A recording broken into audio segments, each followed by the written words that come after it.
Hey there everybody, this is Derek from the Handbell Brothers. Today I've invited you inside my computer to look at how we could use Facebook to help promote our handbell choirs. I have a cold, obviously. As you can see, this is the handbell choir I ring with, Tintabulations. I built this Facebook page and I run it, and so I'm going to walk you through the things that I do to help engage our audience using Facebook. The whole goal of using Facebook with a handbell ensemble is to engage your audience when they're not at your concerts. You want them to keep thinking about your group even when they're not sitting in the audience watching you perform. We're going to start by looking at the components of what make up your Facebook page, and then how you can use all those components properly. The first two things people will see when they go onto your Facebook page is your cover photo and your profile photo. These two things allow you to personalize your Facebook page so that people know who you are. For your cover photo up here, you want to do something that represents what your group does. Our group had the chance to perform at Disneyland this summer, and I really like this picture because it has all the bright lights in the background, so that's why I chose it for ours.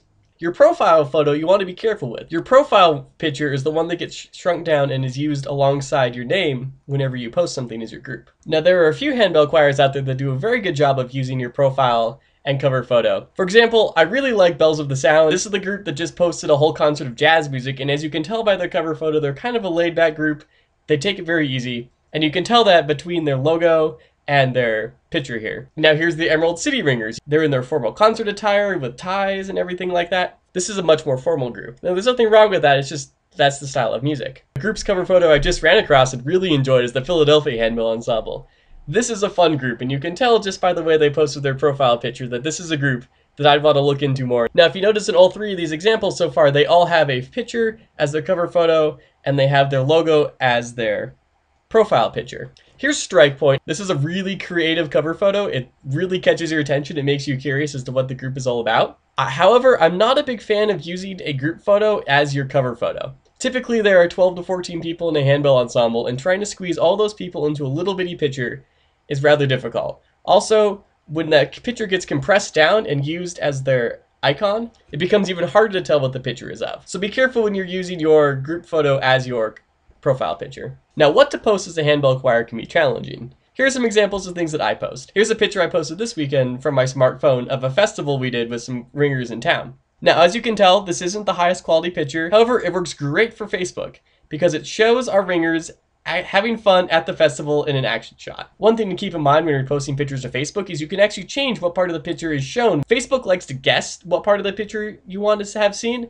but if you want to change it, you just go to the pencil icon up here at the top of the post, you click on it, and you can actually reposition the photo. And so you can slide this photo around until you pick the part of the photo that you, let's say I want to focus on just the ringers here. I can focus on just that. And then you hit save. One big thing you want to keep in mind when you're doing Facebook is networking with people. Anytime somebody shares or reposts stuff that you put on your Facebook page, you should give them a shout out. Let's say I want to say thanks to the Handbell Podcast for some reason. Let's say they shared a video of mine. Now this works great and I can post it up online. If I didn't know what the Handbell Podcast was before I came to this page, I wouldn't be able to tell what it was just by looking at this. What you want to do is you want to create a link while you're typing this so that way it links to the Handbell Podcast Facebook page. So if I don't know what the Handbell Podcast is, I can click on the link. So the way to do that is to, while you're typing, kind of like on Twitter, if you type @ and then start typing the name of what it is you're trying to go for, Facebook will guess what it is you're looking for.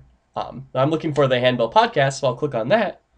And so when I post this to my Facebook page, it will create that blue link where it says the Handbell Podcast and take you to their Facebook page. Sometimes this can be a little finicky, but a lot of times Facebook will guess correctly what it is you're typing. Videos are the most engaging content you can post up on Facebook.